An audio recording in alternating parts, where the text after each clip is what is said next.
everyone, welcome back to my channel. And if you're new here, welcome to the Vibetribe family. It is Storytime Saturday, and this is where I discuss the good, the bad, and the ugly. In today's video, I am going to be doing part 2 of being addicted and sharing some drug addiction and how I began my healing journey 10 years ago. Please don't watch this if you think it's going to be a trigger for you, and definitely not little human ears. So instead of me rambling and squirreling all over the place, let's get into today's video. If you're not already subscribed to my channel, I would love to have you join the Vibetribe family by hitting that little red subscribe button. If you like today's video, make sure you give it a thumbs up, as it does let me know I'm on the right track for creating content for you all. If you don't like it, make sure you give me that big thumbs down. Doesn't bother me. Thanks for the watch time. Don't forget to hit that notification bell, as it does let you know when my videos upload. We're going to be discussing my schedule in today's video. Many, many blessings. Hashtag Vibetribe.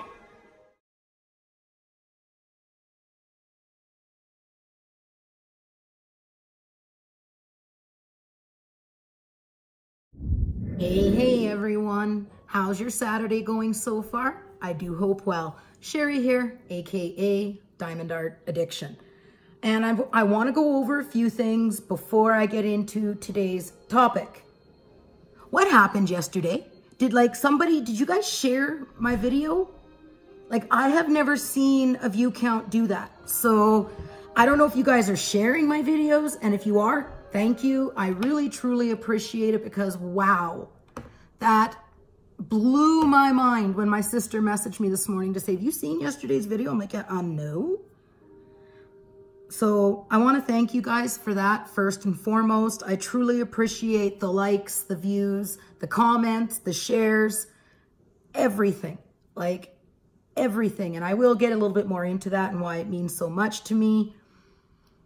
Today is part 2 of talking about being addicted and how I overcame drug addiction, how addiction scares me, and how I began my journey 10 years ago. And then next week, we'll see how far I get into today, because I don't want to drag it out too much. So I also want to mention, right now I know my schedule is pretty sporadic. I am still uploading daily, because that just kind of seems to be what's happening.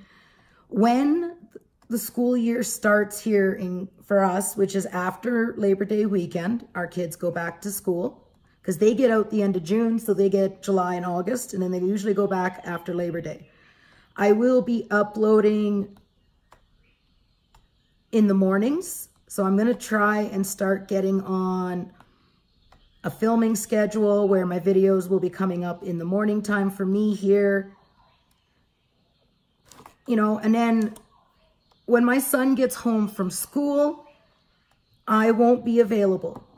Right now, I feel so bad, because I don't spend much time on social media, maybe not as much as I should, but I would never get anything done. I really, truly wouldn't, I love talking to you guys. I really do. It's amazing. And I'm grateful that most of you are understanding that I'm not on social media as much. So basically what I'm going to be doing is, now that I have the community tab on YouTube, is between YouTube, Instagram, my Facebook group, some days I really, really, truly feel overwhelmed, you guys, and then the emails, and I feel so bad that I'm not getting back to people in, an efficient amount of time. But when I quit doing home-based businesses, mostly it was unique. I still love my secret, which is a skincare line, skin and hair line. If you guys are interested in that, let me know. I more or less just do it for personal. But after I stopped doing unique, because I was on social media so much, it killed it for me. And I really try hard to keep up with everything, but it does feel overwhelming sometimes. I have an amazing admin team for the Facebook group, and they do awesome with it. I'm going to touch base on one thing. Right now we are cleaning up the Facebook group. We're cleaning it up because some of you have expressed concern, and my number one interest is making sure that the Vibe Tribe is happy, we're positive, you know, love, light, all that thing. So we are cleaning up the group to try and make everybody feel comfortable and safe. You know, I've experienced a lot of different things over my 4 months. Like, I've been a creator for 4 months, and I've experienced so many good things, you know, so much. It's mind-blowing, to be honest with you. It really, truly is. I'm going to get into, like, this does actually kind of go hand in hand with what I am going to be discussing today, because I am a recovering addict. I always will be. That will never change. That is always going to be a part of who I am. And I always have to put my recovery, my health, and my family first and foremost. It's what I've learned over the past 10 years. So when I say, so here we go. We're going to get into today's subject because squirrel, you kind of know how my brain, I'm squirrel queen. Come on now, it's just what happens. So I'm going to get a sippy from my beautiful hashtag Vibetribe tumbler made by Stephanie from Extreme Designs on Facebook. You can look her group up. I will try to remember to link it down below, down there in the description box. So if you want to get a Vibetribe tumbler, go to Stephanie. I'm sure she would be more than willing to create one for you. It doesn't have to be the colors of mine. Anyway, squirrel. So a lot of you have heard me say I am 14 years clean. I'm 14 years clean from my drug of choice, which was crystal meth. That was my drug of choice for 15 years, roughly. No, I quit crystal meth when I was 26. So 11 years on and off, I was a crystal meth addict. I got sober 14 years ago when I got interventioned by my ex, which I discussed in last week's StoryTime Saturday. I got intervention by my parents, so I got clean. Went to rehab, you know, then I got pregnant with Carson, had Carson. He was born June 6, 06. And things were good. You know, I was trying to be the happy little family. I was clean, doing good. I was going to meetings. And then home life wasn't good. You know, I will not knock my son's father. He is a good dad. I will never, ever, ever take that away from him. He is an amazing father. We are able to co-parent very well, but we are on opposite ends of the spectrum. Like, I'm over here, I'm a free spirit, march to the beat of my own drum, which I'm sure you guys know. And then he's over here, he's like straight, narrow. There is no, like, whereas I've got room, I'm very open-minded, you know. And unfortunately, I don't know if it's self-esteem, but he was very controlling. He was very, very controlling. And I know it takes two to make a relationship and it takes two to break it. I will own my shit easy. You know, I had drug addiction issues. You know, I got clean. I kept the house good. I took care of the children. You know, I even, because I was on pain medication after I had Carson because some of the placenta was left inside of my uterus, which then in turn started causing infection. Doctors couldn't figure out where this pain and this infection was coming from. So I was on all these different antibiotics. And then I ended up having a hysterectomy in 07. Like, I don't have uterus, I don't have ovaries, because I lost one ovary at a very young age. So I lost that in 07, and then shortly after that, I got clean off of opioid pain medication. You know, like, in a sense, yeah. Was I abusing them? Oh, hell yeah. I have a demon, you guys.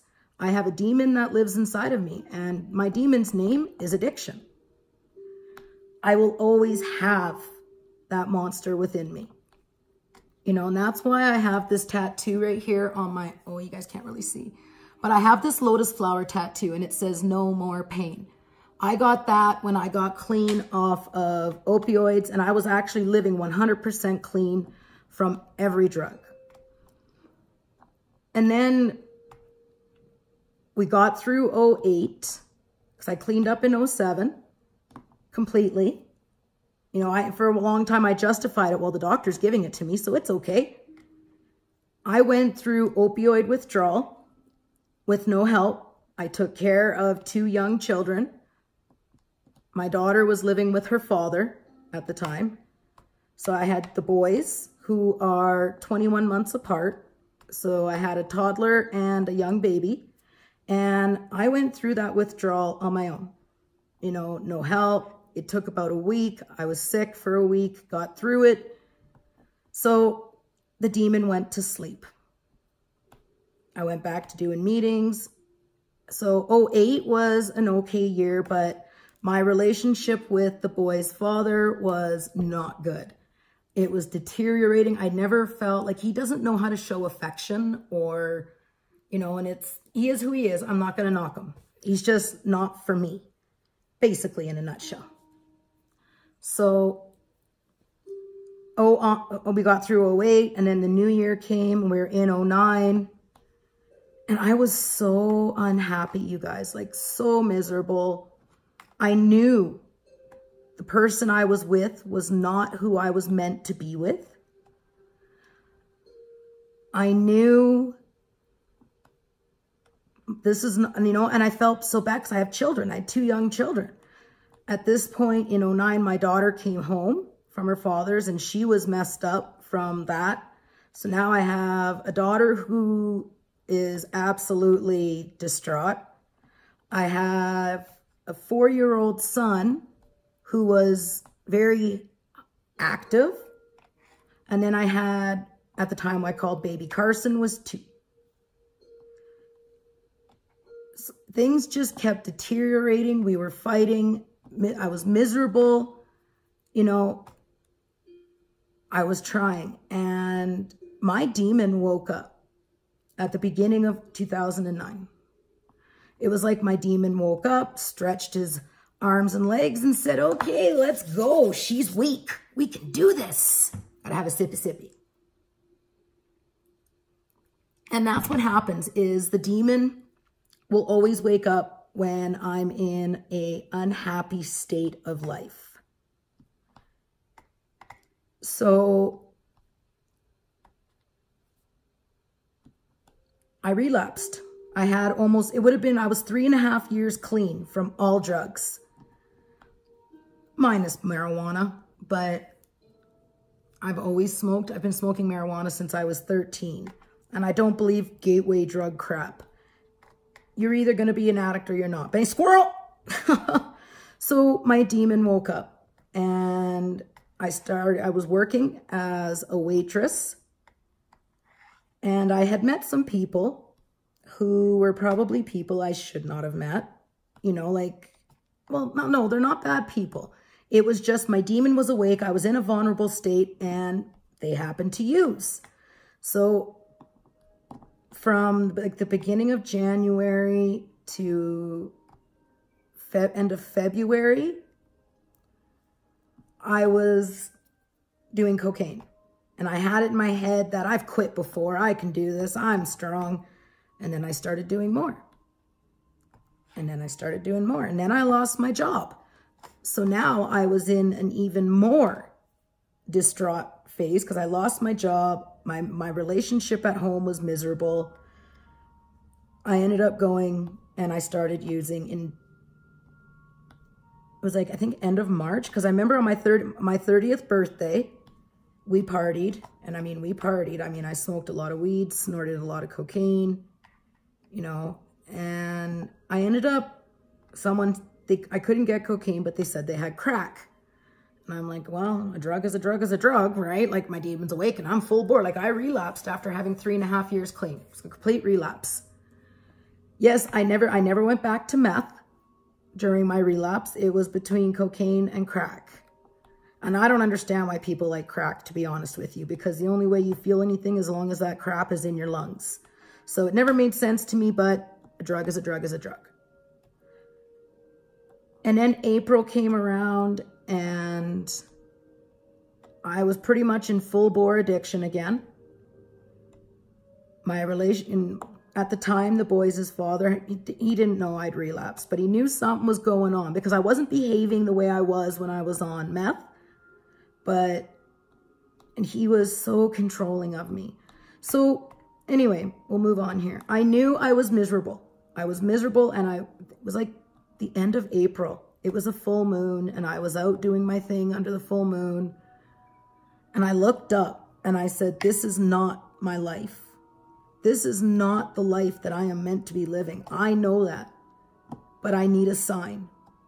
I mean, I'm all about signs, you guys. The universe will give you signs. Sometimes the universe will smack you right upside the head. Just saying. So I was in full bore addiction, and then I stopped beginning of May. And I knew in order to clear my mind, in order to figure out what my next step was going to be, I had to clean up. I knew I had to clean up. I had had a falling out with said people. You know, I wasn't in the right state of mind, said and did things I shouldn't have done, you know, and the only way a problem can be fixed is you have to own it. You have to own what you're doing, you know, and I had to admit that I was powerless. I was absolutely 100% powerless. Like, I'd been through rehab enough times to know. So Mother's Day of 2009, D-Day is what I call it, because that was my decision day. I had a bunch of friends over and we were doing a barbecue, you know, and most of my friends had gone home except for my friends that lived across the street from us. And my ex came home and just started picking at me. Why is this like this? Why is that like that? Why aren't the dishes done? And it was bad. I'm like, my friends were looking at me like, what the hell? Like, holy. So they were new parents. It was her first Mother's Day. And I felt so bad because I wanted to give her a really good Mother's Day. And that, you know, so I went to walk my friends home to go, you know, go smoke a joint. And they said, like, is that what you put up with on a daily? I'm like, that's minor.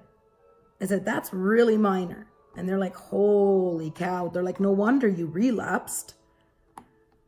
And they said, you don't need that. They're like, you need to leave and you need to get out of there. And I'm like, but my kids, like, I didn't have anywhere to go. So we were at their place and we were talking.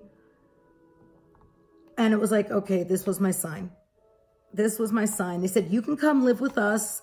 That way you're right across the street. Your kids can see you whenever they want.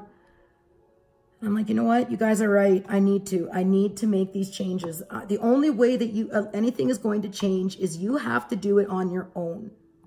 So I went back over to the house, got the kids to bed, and then I told Colin I was leaving them.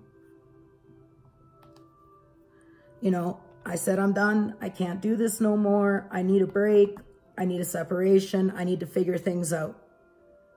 And he's like, well, where's this coming from? And I'm like, well, look how you treated, like you were treating me when my friends were here. You were picking at me like you do all the time, you know, and I didn't talk about the relapse or any of that. I basically packed my bags, took a few personal possessions, and I left. And I went across the street. And my daughter went to go stay with my parents because they lived in the same town, and I explained to them what was going on. My parents already knew that, you know, like the controlling, possessive, you know, and I'm like, this is not healthy for the kids. You know, they're still young enough, like the boys are still young enough. If I leave now, then, you know, this isn't going to affect them, like, unfortunately, like it did to my daughter with her father. You know, I learned from my first extremely abusive relationship to, you know, it affected my daughter. It still does. She has a lot of memories, and I really wish she didn't, but c'est la vie. So the next day, my kids, you know, I went over because he had to work. So of course I went over, and I'm trying to explain to the oldest son that mommy isn't going to live here no more, but I'm going to see you. And I mean, they were, oh my God, you guys, my soul was, and at this point in my life, I was broken. Like, I was so broken from losing Xavier, from losing my brother Mike. I'm going to talk about that in a minute. I was in such a broken state. And I knew being near my children was not healthy because I was coming off of another relapse. So I was cleaning up. I got, you know, I was staying at this place across the street from the kids. And it was, I did that for 6 weeks. And then shortly after, I actually had met Mr. Addiction so I left Mother's Day in May. And in the beginning of July, that same year, I met Mr. Addiction. It was almost like, you know, I put all caution to the wind 10 years ago, this past May was 10-year marker.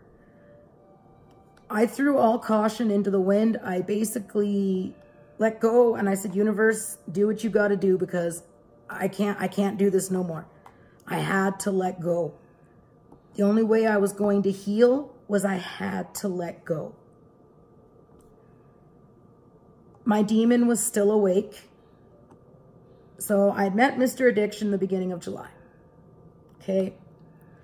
Realized where I was staying was not healthy because it was across the street, and it was too close for the boys. Plus things, you know, you should never live with friends. You really shouldn't. It just is not temporarily, yeah, but permanently, no. It's just, to me, not the greatest idea in my opinion. So I ended up packing up my stuff and going to my parents, because the friendship was falling apart. My kids were falling apart. So, and then I ended up having a nervous breakdown. I seriously had a nervous breakdown from all the abuse. And that was when I found out that I had PTSD from the abuse from the first relationship to, you know, addiction, losing Xavier. It was rough. So I was deemed unfit, you know, and my visits with my sons had to be supervised. All right, cool. You know, my mom helped me with that. I ended up getting a job at Boston Pizza as a manager. And living with my parents at 30 years old was not healthy either, because, you know, they've raised their kids, so on and so forth.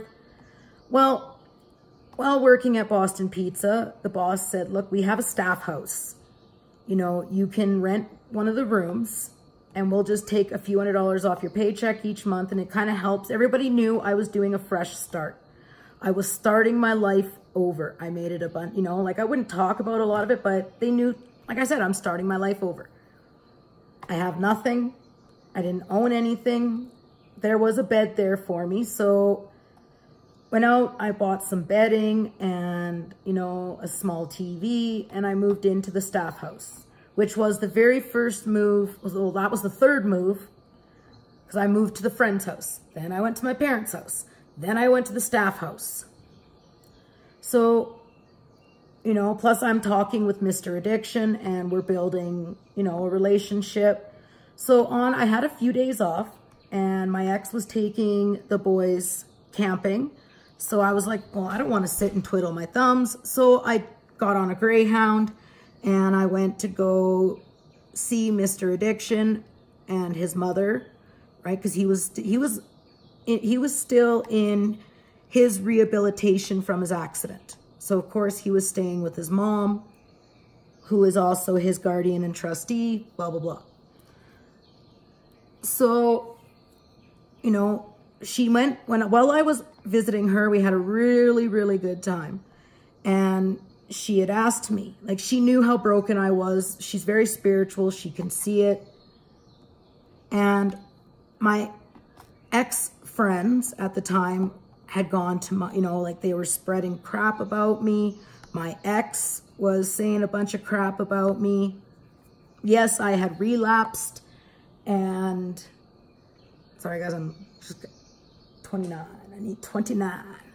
So she said to me, look, I wouldn't mind going to Mexico and seeing my husband, because that's where Mr. Addiction's dad was working at the time, doing some firefighter training down there. And she said, but I can't leave, you know, Richard here alone. I'm like, well, and she's like, you know, would you be interested in moving here? You know, you can bring your daughter every third weekend, you know, bring your kids. She had a big house. So I hummed, I hawed, you know, because I started my job, I believe it was August. I gave up the manager's position because I didn't want any more pressure on me because I had just sobered up again. So I went down to just straight waitressing. And this is really tough, you guys. This is really hard. It would be moving 2 hours away from my family, my sons. But I knew I was in no state. I was in no state. I had to heal myself. So I made the agonizing decision.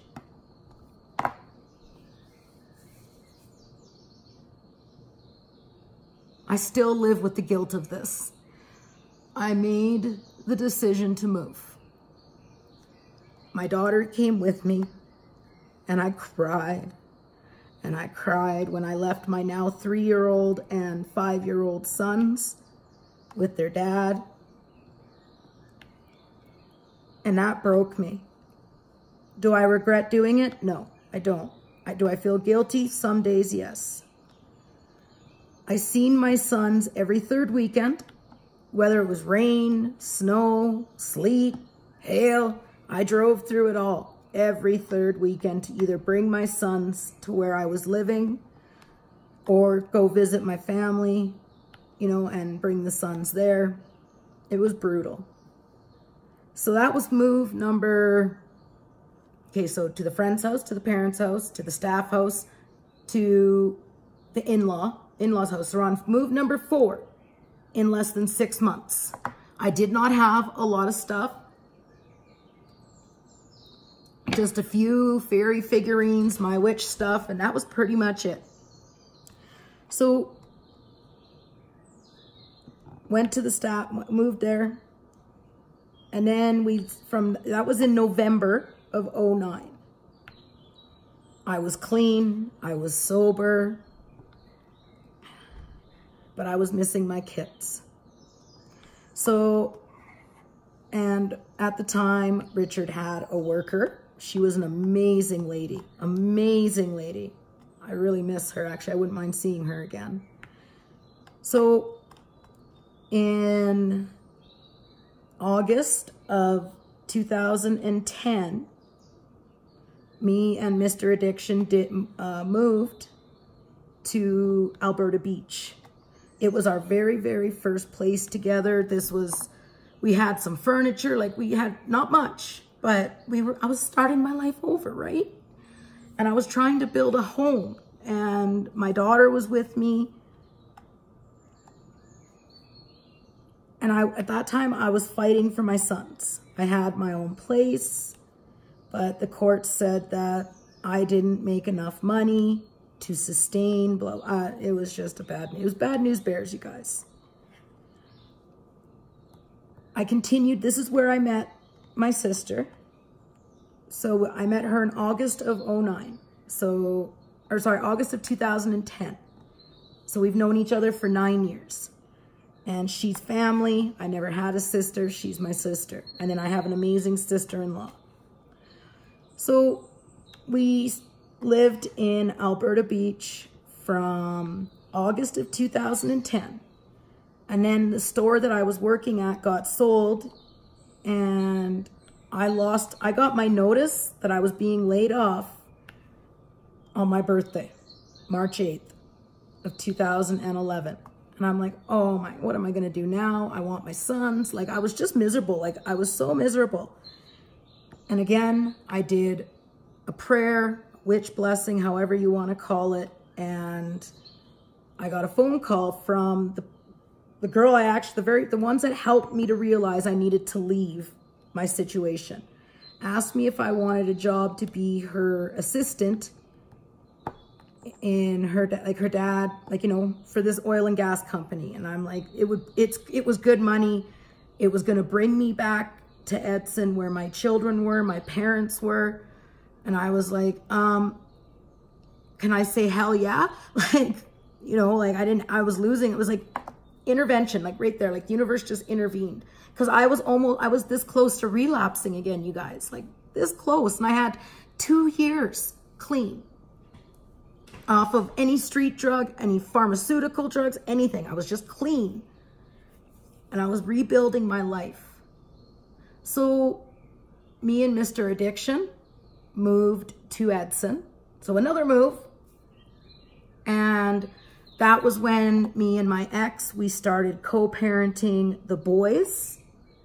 He would have them for a month. I would have them for a month. He would have back and forth. I started my oil and gas job in office assistant in April of 2011. And I remained clean. Does it mean that my demon is always awake? No. So I'm going to leave. I'm going to chat with you guys for a few more minutes, but I'm going to leave the story there. Okay. We will continue my healing journey and, the ups and downs that I've had to face over the last 9 years since leaving Alberta Beach and moving back. I've faced a lot of obstacles, but I remained clean. It's not easy, you guys. When you are in recovery, you're always in recovery. You're always going to be in recovery, and we're always, no matter what, that demon is there. I'm so afraid of becoming an addict that I will put myself into severe pain because I'm so afraid of taking pain medication. I went off the pain medication, as you guys were aware, because it scared me. And, I didn't go through any form of withdrawal or anything because there's a medication out there called Suboxone, which helps you to come off of opioid pain medication. You have to go through 24 to 36 hours of withdrawal before you can take it, but then it's over. You're not sick for days. It's just one day. But I still have degenerative disc disease in my back, the MS. So Mr. Addiction made me go back to the doctor. And he told the doctor everything, like the muscle pain, the back pain, the nerve pain. And my doctor looked at me and says, why are you doing that to yourself? Just need a sippy sippy. The doctor asked me, why are you doing that to yourself? And I'm like, because I don't want to be an addict. I'm so afraid of my demon waking up and becoming an addict. And he looked at me and he was like, Sherry Ann, because that's my first name technically, but I like to be called Sherry, not Sherry Ann, but he said, Sherry Ann. He said, I've been your doctor for years. I know your issues. I've got the MRIs. He says, I know that you are in pain. And I'm like, yes. He says, you need to be on pain medication. He says, you're so afraid of becoming an addict again. He says, you're not going to become an addict. He says, it's not going to happen. And I'm like, yeah, it can. He says, well, you have the mindset that it won't. He says, follow my instructions. You'll be fine. So here I am sitting here today, and I am back on the pain medication, but I only get a week's worth at a time. It's bubble packed, so it keeps me accountable. Is my demon awake? Yes, it is. I'm being honest with you guys, okay? There's been some stressors in my life, and yes, because I am on pain medication, the demon is awake. I am able to hold him back. I'm able to control it because I just look at how much over the last 10 years I have built my life back up from nothing. I left my ex with nothing but clothes and a few personal effects. And I refuse, absolutely refuse to give in. I will not throw everything that I've worked so hard for to become an addict again. It's not going to happen. I am quite proud of myself and how far I've come. I have good days and bad days. Ever since 2017 and the MS diagnosis came into play, which the doctors are doing a bunch of tests on me because they're kind of wondering some things. I'll keep you guys posted on that. You know, it's like, why does my body have to fail me? Like, why is this happening to me? You know, and I guess I have to stop. Literally, you guys, I had to stop, take a step back, and rethink things through. Because I have to stop looking at why and going, okay, let's learn to live with it. It's not the end of the world. I don't have a death sentence. I'm 6 feet above, and that is something to be very happy. I refuse to give in to depression. Like, I struggle with BPD, which is borderline personality disorder. I've talked about that. It'll be in one of my either my StoryTime Saturday playlist, or it's in there. Because I'm awful at remembering to put cards in videos. I'm learning to live with it and not letting it take me over. Okay, I have MS. We learn to live with it. We learn to adjust. Okay, I've got degenerative disc disease. Okay, we learn to live with it. Don't give in to it. You know, life is an amazing thing. And for so long, I was numbing myself out. I didn't want to feel anything. You know, I didn't want to remember holding my son passed away in my arms. You know, I didn't want to remember any of that. I didn't want to feel any of it. You know, for so long, I couldn't remember anything from my childhood before the age of 11. It was as if all my memories were gone. Until I moved back to my hometown last year, beginning of last year. So I've been here for 18 months, and then I went to my childhood home, and it was like, boom, my memories came back. That I may discuss that in a future video, or I may not. I don't know. I'll take things one day at a time. But yeah, I have quite a bit of childhood trauma as well. Which, you know what? I don't look at myself as any worse off than anybody else. I don't look at myself as... I am no worse off. Everybody has some form of trauma in their life, heartbreak. It's all in how we choose to cope with it. And I refuse to allow my demon to run me ever again. I will always be in recovery. Right now, I am a sponsor for somebody who, you know, needs the help. I haven't heard from her, but I know that she's doing okay because she's in a safe place.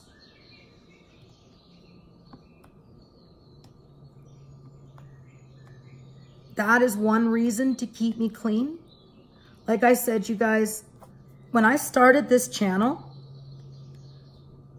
I started it so I could reach out to people. I was tired of feeling lonely. I was tired of holding all this stuff inside of me. And I knew I was going to discuss a lot of it on my channel because this is my therapy. This is how I get it out. And you know, if I can help one person from going down my path or helping someone to sober up, yay. That is what my mission is to share my story, leave my legacy, and let people know there's always hope. There is always hope. I refuse to let anyone get in the way of what I want to do, which is spread love, light, happiness. I refuse to let people take advantage of people. I refuse to sit back idly if people want to manipulate. You know, I will never breathe a drama on this channel ever. I will deal with it behind the scenes. And a lot of you know what I'm dealing with because a lot of you have been messaging me saying you've been hurt too, or you've been taken too. And I do want to help. I do. You know, that is what I've always wanted, to help people. It's like, that's kind of been my thing. Like my mom always used to say to me, you know, instead of bringing home stray animals as a child, I brought home stray people who were having issues at home or so on and so forth. I've always just wanted to help. Some help is with my gifts. Other help is by telling my story. So if you or someone you know has addiction issues, please don't feel free to reach out to me. I need a sippy sippy. Please feel free to reach out to me. I may take some time getting back to you, but I will get back to you. I really need to look in my others folder on Facebook, because if you're not friends on Facebook, you don't see their messages. And I always forget to look, or I say I'll read a message and then it's like, okay, I'll answer them back later, because I do have a real life with real life stuff I need to cope and deal with. You know, and most people are very, very understanding. Others maybe not so much. But c'est la vie. I have a real life, and my family and my health are always going to come first. Same with my, you know, my state of mind.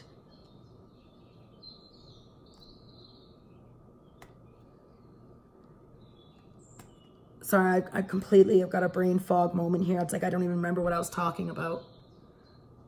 This is what's frustrating, you guys, is having a chronic illness that people can't see. So, and they may not necessarily understand. And there's a part of me that doesn't want this. Do I sit on the pity train? Sometimes, but mostly I don't. Every day when I wake up, I give thanks to the universe for another day. When I go to bed at night, I give thanks through meditation for another day, because tomorrow is never promised. And that is something I've learned. I lost my son in July 20th of 1999. My world came crashing down around me. August 23rd, 2000, my adopted brother, Mike, overdosed. I haven't talked about Mike because that broke my heart. He was not like, not my parents. I adopted, we grew up, we knew each other, we were close, we were always together. It was like a brother-sister. He didn't have siblings and neither did I. So that was it. We were brother and sister. And I did a lot of drugs with Mike. I woke up on the morning of August 23rd, 2000, to find out my brother was found overdosed with a needle in his arm. That's one thing I've never done, is I've never used needles, nor would I ever, because I'm afraid of them. They scare the bejesus out of me. That threw me into an even darker, because Mike was one of the few people that was helping me through the loss of Xavier. I didn't know that he relapsed. I was in Manitoba. He was in British Columbia. I was broken and I was crushed. And that threw me in for a big tailspin, you know, to lose my son, and then almost 13 months to the day, I lost Mike. And I've got this frog in my throat right now. You can probably hear it because I don't want to cry. I really don't want to cry. Give me a second. I'll be back. Okay. It's been about 15 minutes. I worked through it because I don't want to cry on camera. I really don't, you guys. I now have a new brother. That would be Jeremy, as you guys know.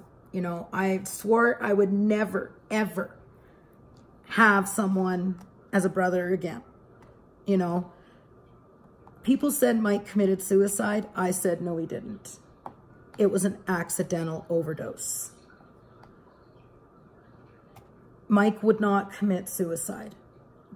Was I around him at that time? No, but we used to talk on the phone all the time. He was the one helping me through Xavier. He would not overdose on purpose.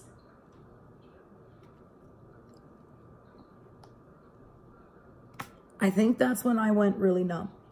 I ended up coming back to Alberta. And then my ex-husband followed me out here.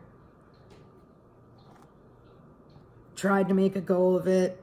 And then March of 2002, he beat me for the last time.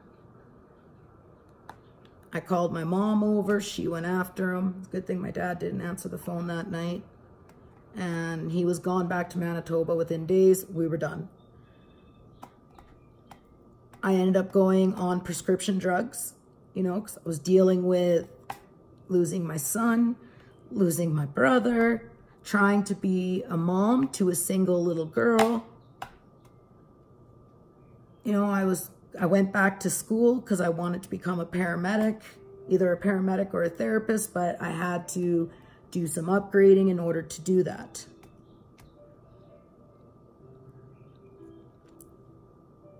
So, you know, we all have trauma. I've learned over the last 10 years that it's okay to feel, it's okay to cry, it's okay to talk about things. It doesn't mean that you haven't let go. When we talk about things, it helps get those things out than holding it in. Like, it really pisses me off when, you know, people say, get over it, let it go. Well, no, it still bothers me. So why would I let it go? So I'm going to leave you guys there. You know, I've been clean and sober from all forms of street drugs. Mine is obviously marijuana, but that is legal here. And I use it for medicinal reasons. I would rather smoke a joint than take pain medication. So that's where I am with that.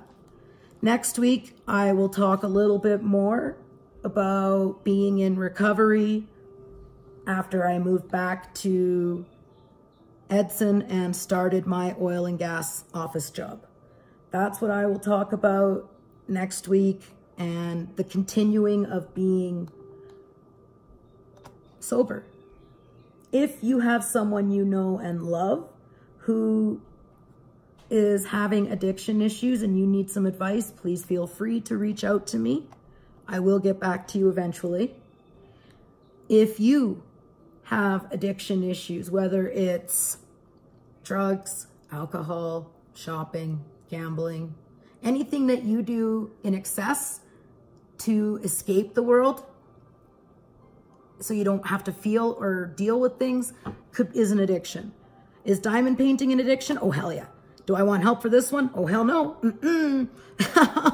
This is what's helping me. You know, I mean, this last 4 months on YouTube, it's been like, woo, up, down, up, down, up, down, you know. But the Vibetribe, you guys are really helping for me to get through this. I get nervous to put these kinds of videos up. I really do. But I want people to know that they're not alone. If you're dealing with addiction issues, you're not alone. You're not bothering me. No one, when you message me, it's never bothering me. So I'm going to lay another Easter egg. You guys will understand why soon. I am laying another Easter egg. If you made it to this part of the video, what animal are you drawn to the most? Just comment it down below. What animal are you drawn to the most? This will all make sense soon. Tomorrow, you guys are going to have 2 videos. One being Spiritual Sunday, along with the card reading in the Facebook group, as well as the giveaway video. I will be doing the giveaway video tomorrow with the person that I am collabing with. So you guys are going to have a double chance to win. Oh, yeah, you guys. So I am going to bid thee all farewell. Stay positive, live blessed, and until the next time, many, many blessings. #Vibetribe. Bye, guys.